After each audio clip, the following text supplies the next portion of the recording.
آج ایک طوفان بدتمیزی پر بہت سارے لوگ اترے ہوتے ہیں، وہی ثابت کرنے کی کوشش کرتے ہیں کہ جس طرح ہم ہیں اس طرح سارے لوگ ہیں۔ نماز مکمل نہیں ہوتی آپ کی بابوں کے بغیر۔ قرآن پاک نے کیا فرمایا؟ اہدنا الصراط المستقیم صراط الذین انعمت علیہم، اے اللہ مجھے سیدھا راستہ چلا، ان لوگوں کا راستہ کہ جن پر تو نے انعام کیا ہے۔ قرآن پاک کی سب سے بہتر تفسیر وہ ہوتی ہے جو خود قرآن کی دیگر مقام کی آیتیں ہی تفسیر بیان کریں۔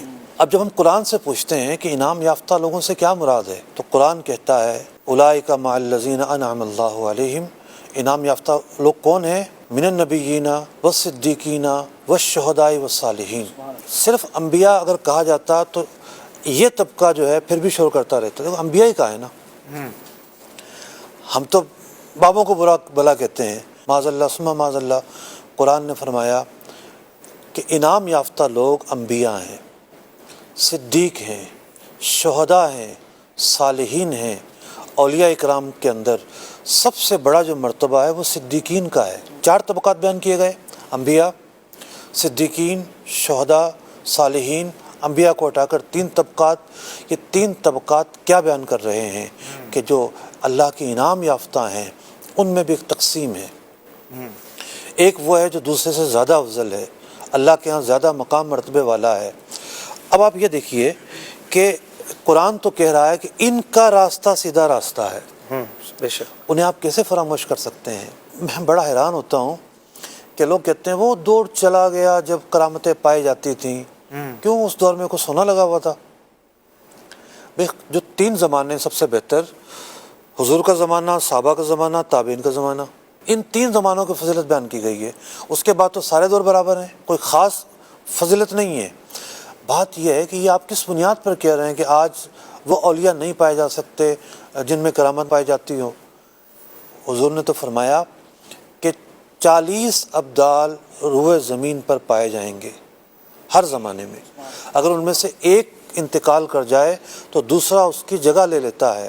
اور بعض روایتوں میں مقام کی تخصیص کی گئی ہے کہ وہ جو ابدال پائے جائیں گے ملک کے شام میں پائے جائیں گے۔ اچھا، یہ اگر آپ کو کوئی صاحب نظر نہیں ملتا تو آپ کی بد نصیبی ہے۔ حقیقت یہ ہے کہ کسی صاحب نظر کی نگاہ آپ پر نہیں پڑی، اللہ اللہ، حقیقت یہ ہے۔ صحیح صحیح۔ تلاش تو کرو، ملیں گے، کیوں نہیں ملیں گے؟ طلب سے ملتی ہے نا چیز۔ آپ تو انکار کیے بیٹھے ہیں، نہیں آج کے دور میں تو کوئی ہو ہی نہیں سکتا۔ کیوں نہیں ہے؟ بہت سارے ہیں، بے شمار ہیں۔ اللہ کی زمین اللہ کے پسندیدہ لوگوں سے خالی ہو جائے، ایسا نہیں ہو سکتا۔ کیسے ممکن ہے؟ ممکن ہی نہیں ہے۔ ایسے افراد بھی تو ہیں نا معاشرے میں جو بابا جی بن کر، نیک بن کر ڈھونگی ہوتے ہیں، فراڈی ہوتے ہیں، لوگوں کو لوٹ رہے ہوتے ہیں، لوگوں کو جو ہے وہ پورا خالی کر دیتے ہیں۔ تو اب دیکھیے، یہ ان سے مراد لے رہے ہیں۔ میں عرض کر رہا ہوں جو غلط ہیں دونوں فریقین کے نزدیک غلط ہے، اس پر تو اختلاف ہی نہیں ہے نا۔ جس چیز پر اختلاف ہے بات تو ہم وہاں کریں گے نا۔ ڈونگی ڈونگی ہے، ہم بھی کہتے ہیں، کوئی اور بھی کہے گا۔ بات یہ ہے کہ بعض لوگوں کی نیچر میں سائنس گھس گئی ہے، وہ نفس کرامت کا انکار کرنا شروع کر دیا انہوں نے۔ اچھا، کیا انہوں نے قرآن پاک کے واقعات نہیں پڑھے ہیں؟ کیا انہوں نے حضرت سلیمان علیہ السلام کے ایک امتی کا واقعہ نہیں پڑھا کہ پلک جھپکنے سے پہلے وہ تخت لے کر آ گیا؟ کیا انہوں نے اصحاب کہف کے واقعات نہیں پڑھے کہ 300 سال زندہ ہیں، وہ سوئے ہوئے ہیں، جو حدوث زمانہ ہے کو تکلیف نہیں پہنچا رہا؟ سورج نے اپنا راستہ تبدیل کر لیا ان کی وجہ سے۔ سبحان اللہ۔ یہ کیا ہے؟ تو بات یہ ہے کہ قرآن جب آپ پڑھیں تو قرآن بتاتا ہے کہ اللہ کے کچھ بندے جو ہیں ممتاز ہوتے ہیں، اللہ تعالیٰ انہیں امتیازی اوصاف عطا فرماتا ہے، خرق عادت کا ظہور ان سے ہوتا ہے۔ تو یہ جو انکار ہے جو لوگ کرتے ہیں اصل میں کرامت سے انکار کرتے ہیں۔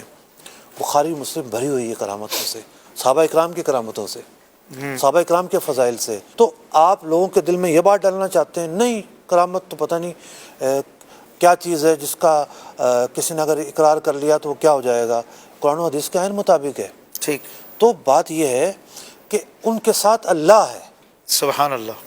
اللہ تعالیٰ فرماتا ہے ان اللہ مع الذین اتقوا، جو صاحبان تقوی ہیں اللہ ان کے ساتھ ہے، والذین هم محسنون، اور یہ وہ لوگ ہیں صاحبان تقوی کہ جو احسان کرنے والے ہیں۔